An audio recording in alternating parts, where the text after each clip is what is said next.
Glory. So, sabi nga natin, kung pinag-uusapan natin yung glorifying God, may crown din ang glory ng Panginoon.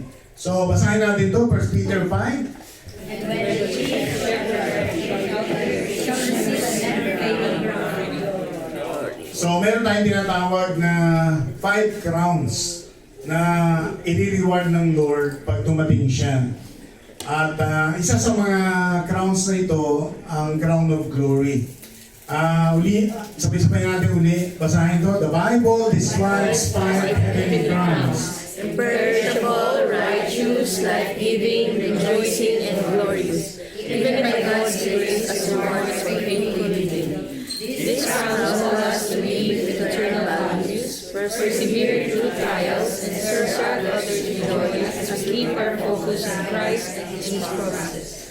Those who serve well as leaders in the church, according to God's standards and qualifications, will receive an eternal crown of glory.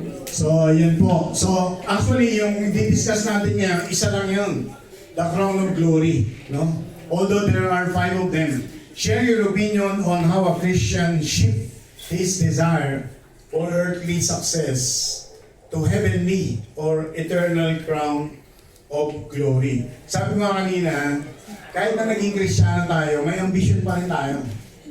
May mga plano pa rin tayo sa buhay, may mga pangarap na iniisip mo na you will attain someday or a better future is waiting for you. Pero ang tanong na to ay hindi natin inaalis yung ambisyon niya. Pero ano ang kahalagahan na yung heavenly or eternal crown ay magiging daan na ang success mo talaga ay manggagaling sa Diyos at magbibigay ng glory sa Diyos in spite or despite of your ambition. Diba? Sabi ko nga, nung kahapon nagsishare ako sa delegation, may sinare ako isa, sabi ko, this man has been an inspiration to me. Siya yung business leader ng Intel, one of the largest, biggest company in the world, Intel. Pangalan niya is Pat Gelsinger. Nabasa ko yung libro niya kasi nag-start siya ng technician, quality control, quality assurance. Naging supervisor, naging manager siya, naging GM siya, naging chief technical officer, naging vice president siya, naging senior vice president siya, at naging CEO siya. At yung taong ito, ang sekreto niya, seek first the kingdom of God and His righteousness, and all these things shall be added unto you. So, yung taong to, sabi niya, hindi siya nahihiya at hindi siya natatakot sabihin na Christian siya. Hindi siya nahihiya.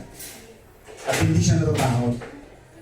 At lalong hindi niya tinatago na bagamat tumataas na siya ng posisyon, yung iba kasi pag tumataas na yung posisyon, nagtatago. Hello? Diba? Parang naging CID ba yun? O, NBI o... Diba? Nagtatago bilang Christian. Siya hindi. Gumawa pa nga siya ng libro. Kaya nabasa ko siya eh. Nagsabi siya talaga na I believe in God. I believe in the power of God. I believe that promotion comes from God. I have to seek God and His righteousness. Hanggang dinala siya ng Panginoon, siya maging CEO, chairman of the board ng Intel. Napakalaking kumpanya. Sikreto niya isa lang. Unahin mo ang Diyos. Yan lang ang sikreto niya. Bakit ko ito sinasabi? Katulad ng taong yun, may ambisyon siya. Pero yung ambisyon niya, ginamit niya lang yun para sa Panginoon. Diba? Para sa Panginoon. Ginamit niya yung ambisyon niya, yung pangarap niya, maging successful siya sa trabaho niya, pero ginamit niya lang yun para sa Panginoon. Kaya yung tinaas siya ng Panginoon ng tinaas, dahil nag-glorify ang God. Diba? Kaya tayo, pag Pag hindi nag-glorify ang God, tataas kaya tayo ng Panginoon? Question mo, di ba? Pero pag nag-glorify ang God sa atin, sigurado yan, tataas ka ng Panginoon. Amen? Sigurado yan. No? So, yun po ang mahalaga. No?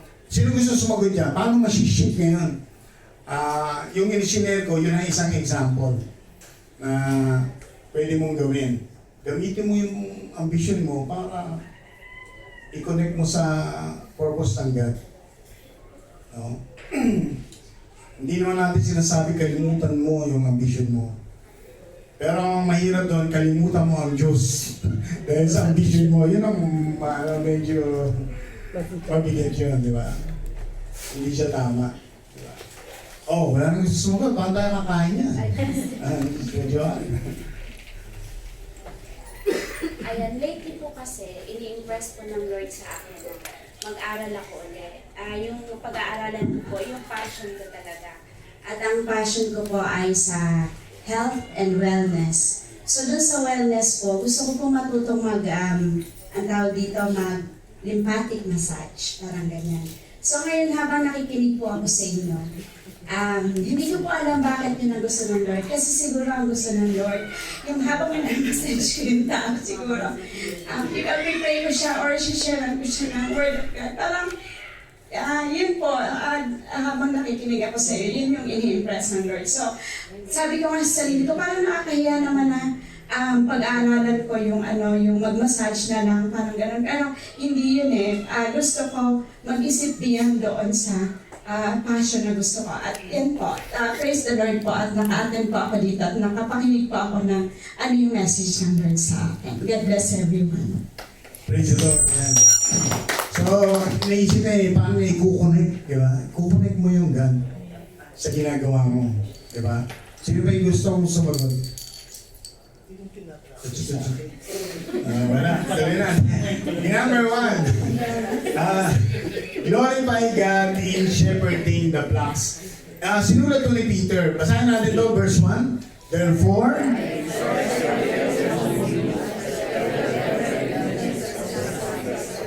And a partaker also of the glory that is to be revealed, to shepherd the flock.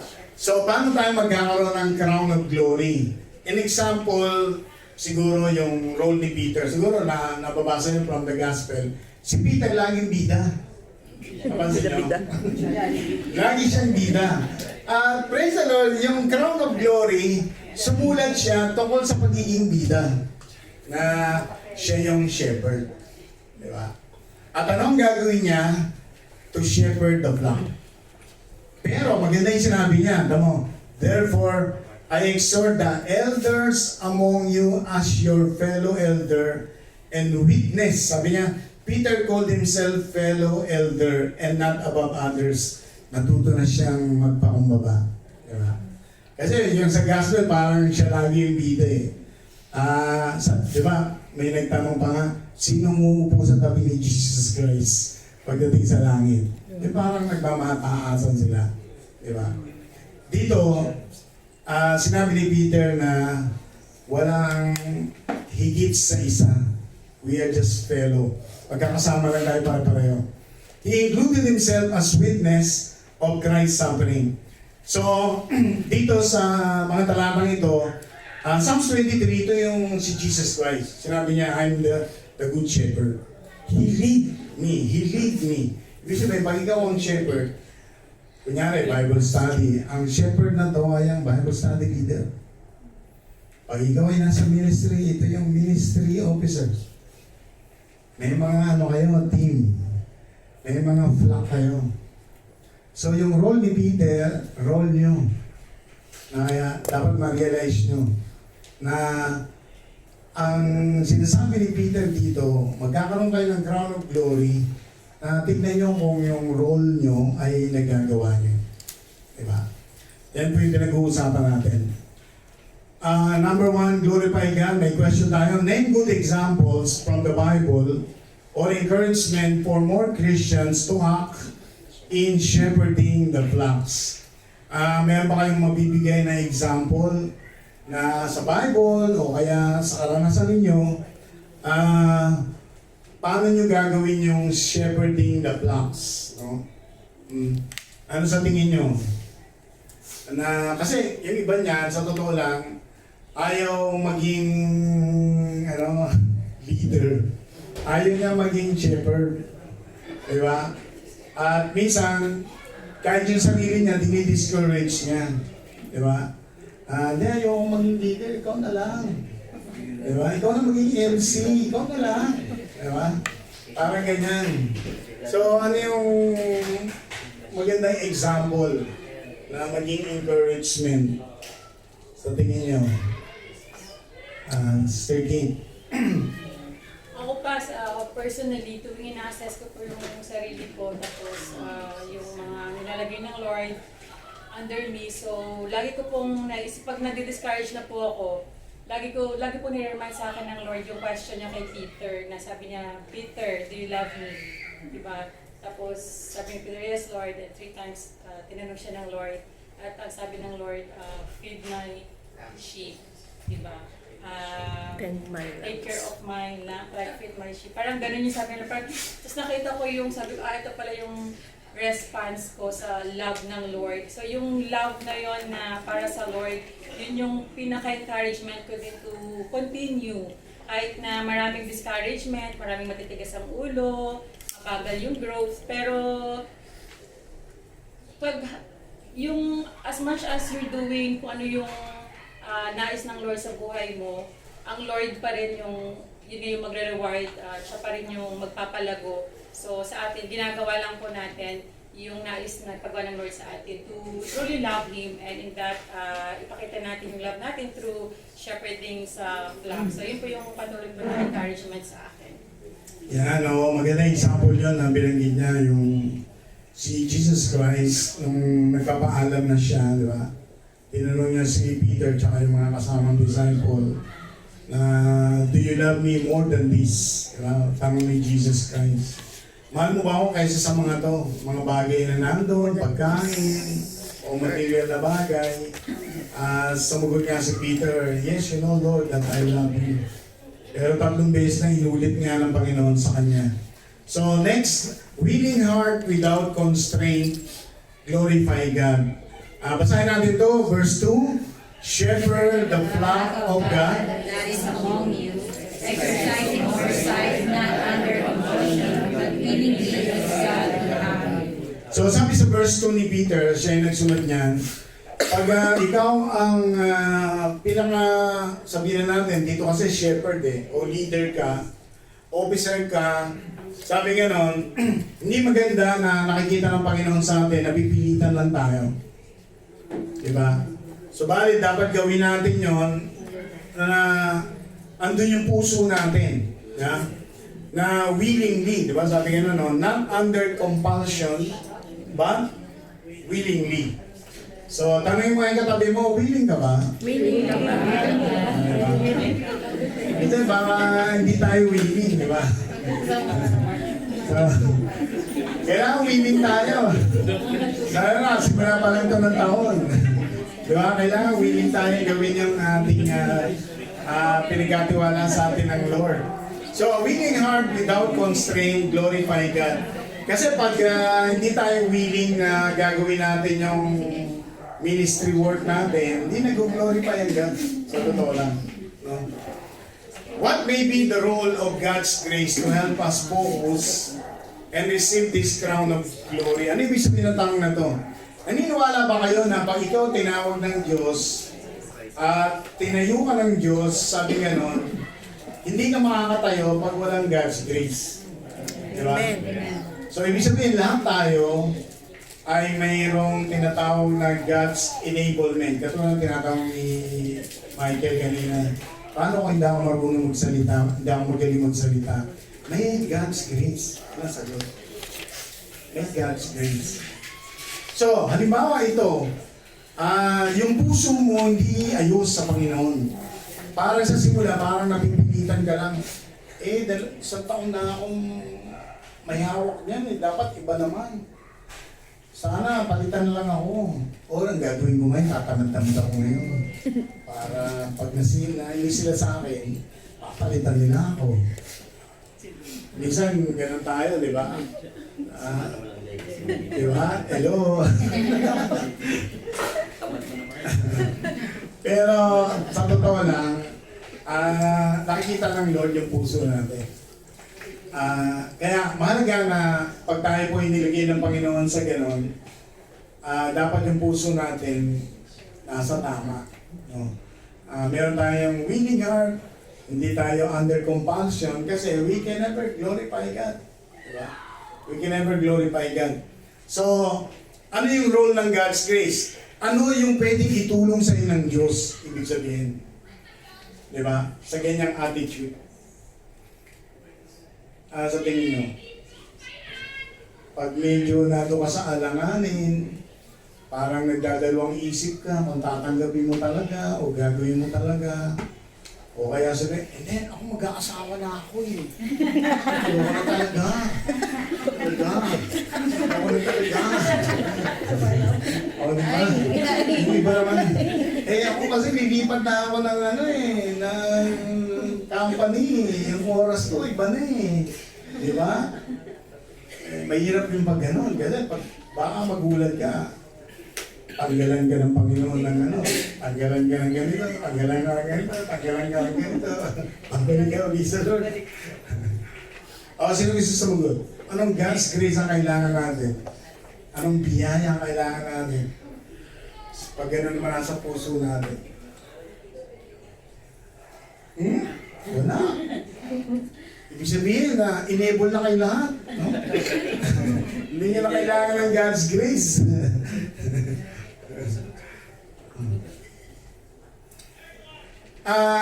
Siguro, number one, humility. Alam niyo ba, ang Diyos hindi siya kikilos pag hindi ka lumapit na nagpapakumbaba. Ang isang dahilan na hindi tayo makatanggap sa Panginoon, meron tayong hidden, na tinatawag hidden sin, na akala natin ay hindi nakikita ng God. So yung hidden sin na tinatawag, we have to surrender it. We have to surrender it. Kasi hindi parang sabi ang ganun, di ba? Hindi maiksi ang kamay ng Panginoon na hindi ka niya maabot. At hindi sarado ang tenga ng Diyos para hindi ka niya marinig. But it is because of your sin that separates you from God. So, pag tayo yung puso natin hindi matuwid sa harapan ng Panginoon, may hidden yun. And we have to surrender it to the Lord. So, mahalaga yun. Yun yung grace ng Panginoon na kailangan natin. Pag nagsimula tayong maging tapat sa Lord, at inopen natin sa Panginoon yan, and God will heal you. God will work in you. No? Magugulat ka na lang na nagbago yung pananaw mo, nagbago yung lakas mo, nagbago yung attitude mo, nagbago yung sigla mo. Diba? Why? Because you surrender it to the Lord. Amen? Palaban natin ang Panginoon. Point number 3, leadership by Jesus' example, glorify God. Basahin natin itong number 3 verse. Nor as lording it over. by God, but becoming examples of the flock. So, basahin din natin sa baba, verse 15. I have given you an example that you should do just as I have done to you. Truly, truly, I say to you, servant is greater than his master, nor is the messenger greater than his masters.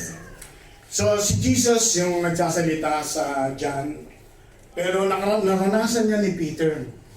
Kaya nung sumulat si Peter sa 1 Peter chapter 5, sinabi niya na bilang shepherd, bilang pinuno, hindi ka bossy. Hello. Sabi mo nga sa katabi mo, huwag kang bossy. Kasi yung pag-bossy ka, nagdidiman ka. Diba? Yung, kailangan dito yan! Kailangan dito! Dapat ganyan naman mo to! Dapat ganito! Dapat ganito! Huwag tayong bossy. Diba? Kasi pag bossy tayo, baka hindi malugod ang Panginoon sa atin. Diba? Sa boses pa lang natin, hindi na nakakalugod, di ba? So, Kaya maganda to, yung sabi ni Peter, being examples to the flock. Diba? Halimbawa, itong mga silya. Sabihin ba natin, no? Bilisan niyo yung pag-ayos nito, buhatin niyo yung dapat, ang gagawin yung by example, uuwa ka ng silya, Ikaw na magbubuhat. bubuhat ka. Mag-aayos ka rin. Diba? Ganun ang, ano, kasi pag hindi nakita sa atin yung example, they will not understand us. Diba? So, yun yung sinasabi ni Peter, leadership by example. Especially si Jesus, example ni Jesus. So, mahalaga siya to glorify God.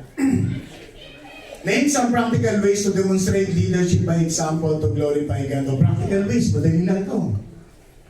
Paano tayo mag-strive?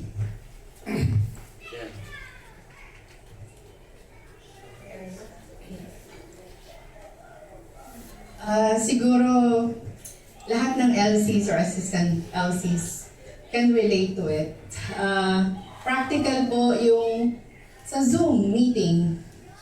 As LC or assistant LC, hindi ka nag-o-open ng iyong camera. Kahit pa paulit-ulit na sabihin ng speaker, please po, mag-open po tayo ng camera, pero parang wala tayong naririnig. Hindi siya maganda talaga example. At one of the practical ways na mag-open naman tayo ng camera, huwag tayong nahiya. Kasi maging example nga tayo sa ating mga ka-Bible study, di ba? Isa pa, is kapag Bible study, yung bang hindi tayo nag-focus, may ginagawa tayong iba. Yun, yung sa akin masakit as an LC, yung alam mong Bible study yun, pero alam mo yung may iba kang lakad, naka-online ka pero nasa labas ka. Well, hindi ka nag-focus talaga. So, siguro yun yung mga maging example po tayo. Kasi yun yung madalas na hindi natin nagagawa. Mga simpleng bagay pero impactful siya actually. Yan ang practical ways yan. Sino ba? Sister Vanessa. Ako po, Pastor, yung when you say yes, make it yes. When you say no, no. There is no in between. So pag nagsiserve po tayo sa Lord, kasi alam po natin na dumadating tayo sa ganong sitwasyon na, yes, attend ako. Pero hindi ka pala makaka-attend. Pero may dumadating naman na time na talagang gustong-gusto mong umattend. Darating ka kahit late ka. Kasi nagsabi kang, yes, I'm coming. So yun lang po. Sino ba Brother Dan, tapos Sister Jessica, practical ways. Yung sa akin po past question po eh. Questions again. To be specific po, ano po kaya yung, sa tingin niyo po, ano po yung mali sa isang, sabihin na natin na leader, kung bakit minsan parang bossy, para magandang ma-discuss. Ano po kaya yung nakikita natin na something na pinakang reason, bakit bossy itong ano na to?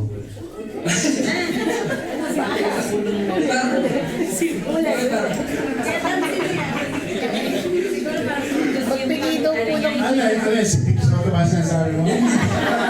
bossing. Si bossing. Si Pixel. Sister Jessica, ano sabihin mo? Diba?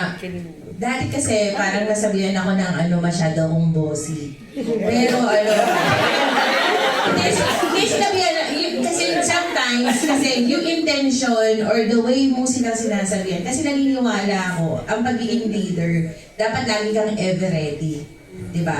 Dapat lagi kang ready. So, doon nila ako nasasabihan na masyado kang bossy kasi pinupush mo sila.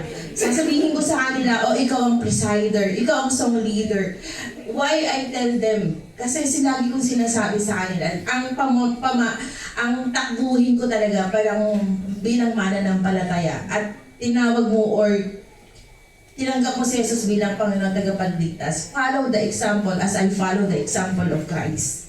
Hindi ka naibilang sa Sagwa BS group or sa isang grupo na ito na lagi kang nakaupo o nagbubutas ng bangko. Kaya nga sabi ko nga, lagi kang ever ready. Kaya ako nasasabihan na nagiging bossy or nagiging pusher na sinasabihan. Kasi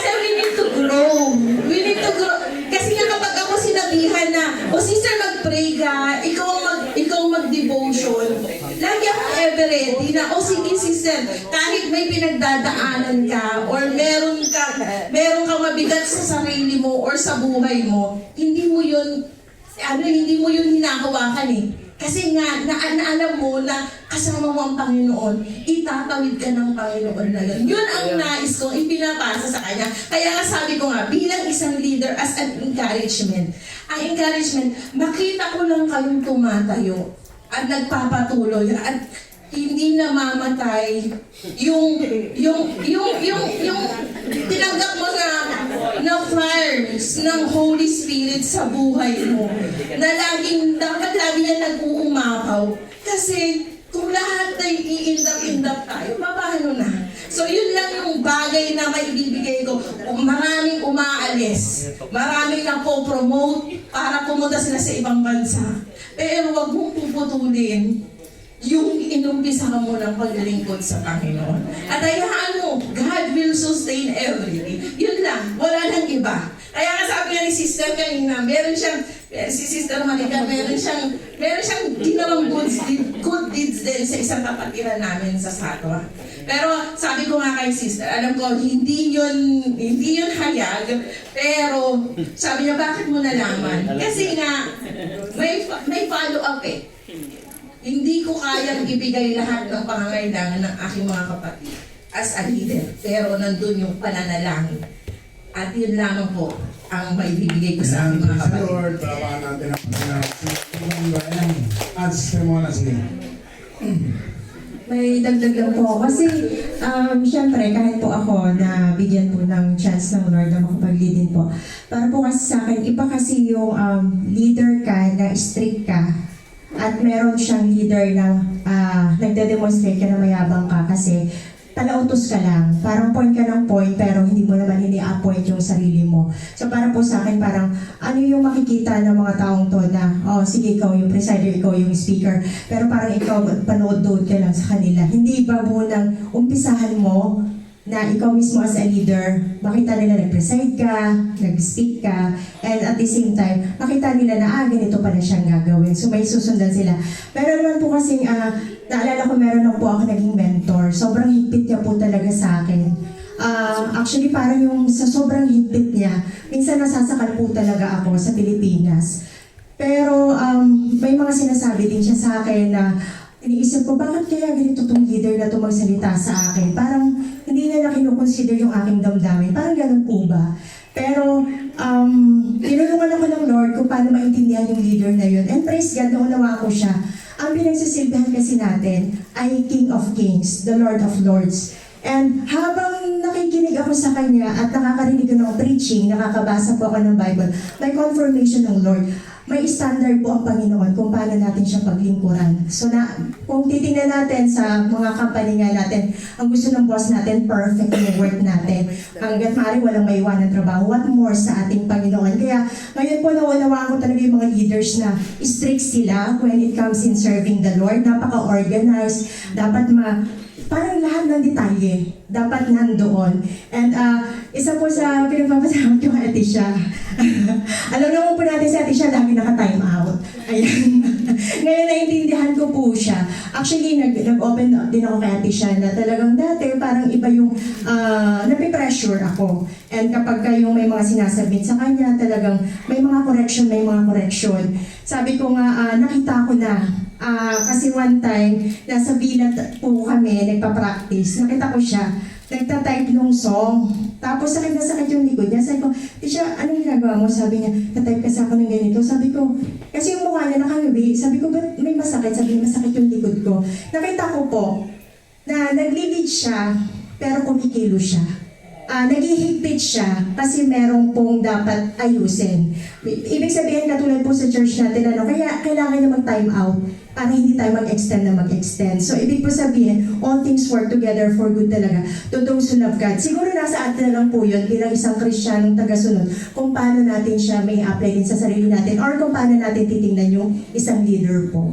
Thanks. Yan, City Ryan. Thank you very much. Yung po sa akin po in relation to this question po of showing yung mga practical ways bilang mga leaders, and I believe tayo naman po lahat ay all growing maturely sa pananampalataya po natin sa ating pong Panginoon. It just is yung pong in-release na sinabi ni Sister Vanessa na let your yes be your yes. And in sinabi po ni Sister Mona na we are serving the King of Kings and the Lord of Lords.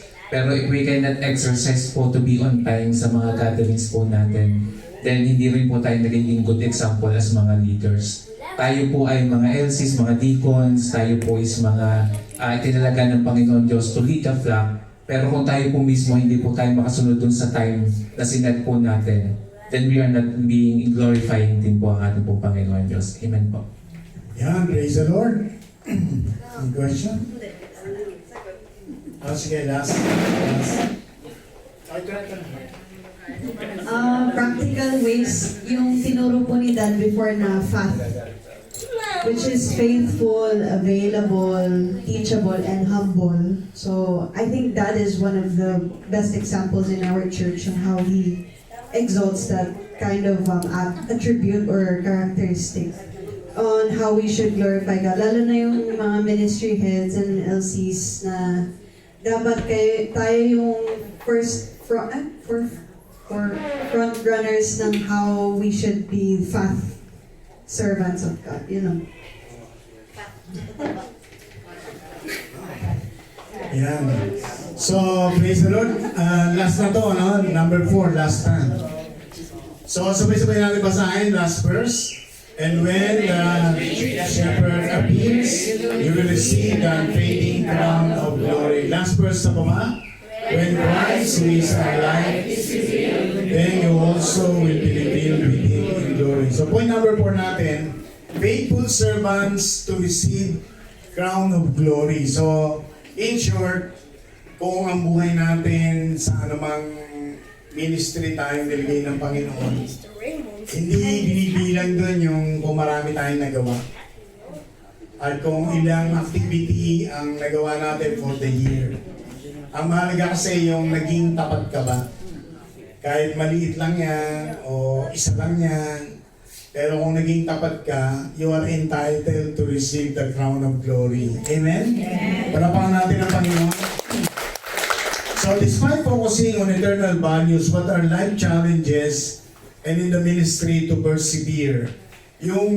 Ang tema ng tanong na to ay gusto natin yung mga mananampalataya talagang mag-focus din sila sa eternal value ng ating pagiging Christian at bilang mga lingkod ng Panginoon, meron tayong tinatawag din na challenges sa atin sa buhay natin, sa family natin, at saka sa ginagawa natin sa ministry.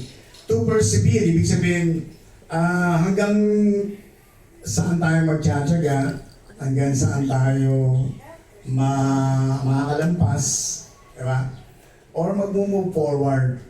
So, ano yung mga bagay na nararanasan natin na nakikita natin, mga challenges na dumadaan, pero in spite of that, God always allow you to go, no?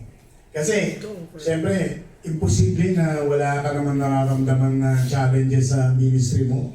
Imposible yun. Laging meron yan. Sino gusto magbigay ng example? Si Brother Mark. Ano po yung 2025 po, di ba kami daw ng mag-asawa. Tapos dancer. Naging ministry kami. Ano tawag doon? Dance ministry kami.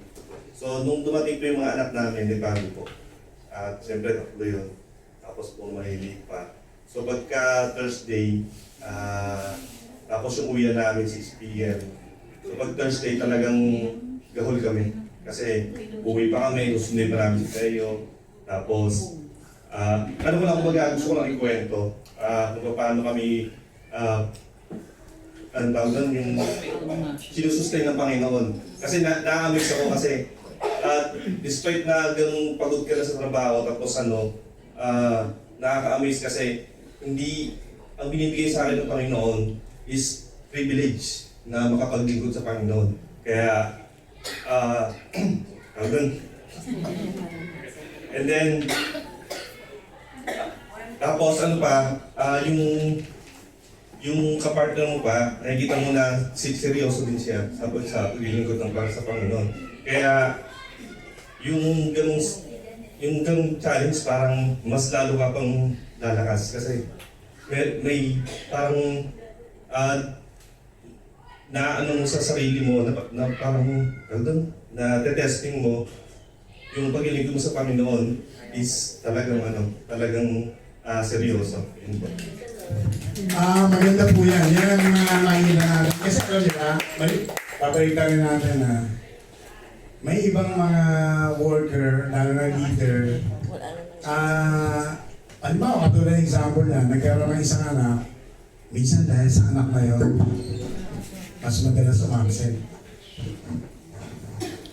Lalo na kung naging dalawang anak, mas lalong laging absent.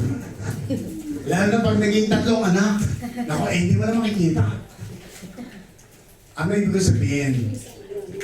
Sabi ng Panginoon, children are reward from God and they are blessing. Amen. Dapat nung binigyan ka ng anak ng Panginoon, dapat blessed sa yan. Bakit mo i-hinder yung blessing ng Lord sa iyo? Pati pagdalo mo, hindi na kayo makadalo. So, yan yung maganda example. Yung pagdagdag ng anak nila sa kanilang family, hindi siya naging blessing, ay hindi siya naging hindrance sa blessing ng Panginoon. Amen? So, yun po yung na pinakikita ng Panginoon na siya yung may control, siya yung may galaw o gawa sa nangyayari sa atin. Kahit na katulad nun, life challenges, no? Buti nga yun, Brother Mark, tatlo. Sister Moby dati, 5. Sa loob ng church yan, inuupo namin yan para makinig. No? Sir Deb? Mush po. Tagalog. What are the life challenges in the ministry? I'd like to say po for example, when Kuya or Deacon Ron po left, especially in us, our band, and then Kuya Jeff po left as well at the same time. So we also, the challenge at the time, leader has left the team and then suddenly asked me to take over. So for me, where do we start from there? And then we lost basis. They are the basis at that time, so both of them were the basis and they both left at the same time.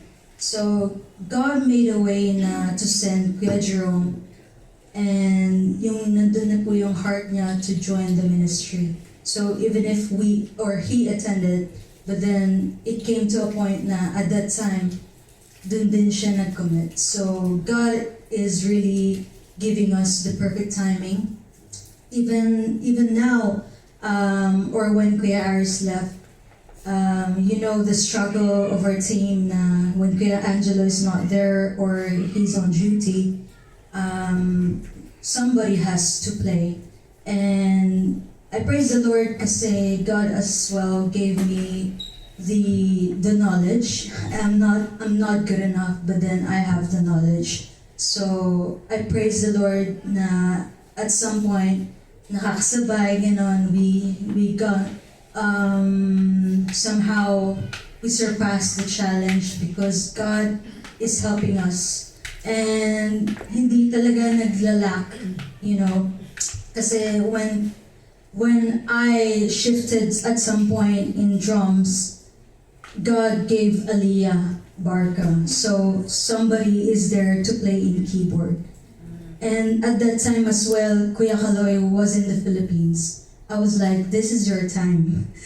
This is your time to step up, yung kay Aliyah. So even if yung takot na takot siya kasi it was really fresh.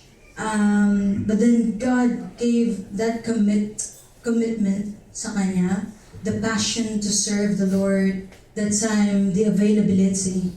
Those are the things that we ministers need in serving God, right? Yung commitment, availability, yung passion on how to learn these parts, those are things na hindi natin mapupush to someone. It should come from that individual.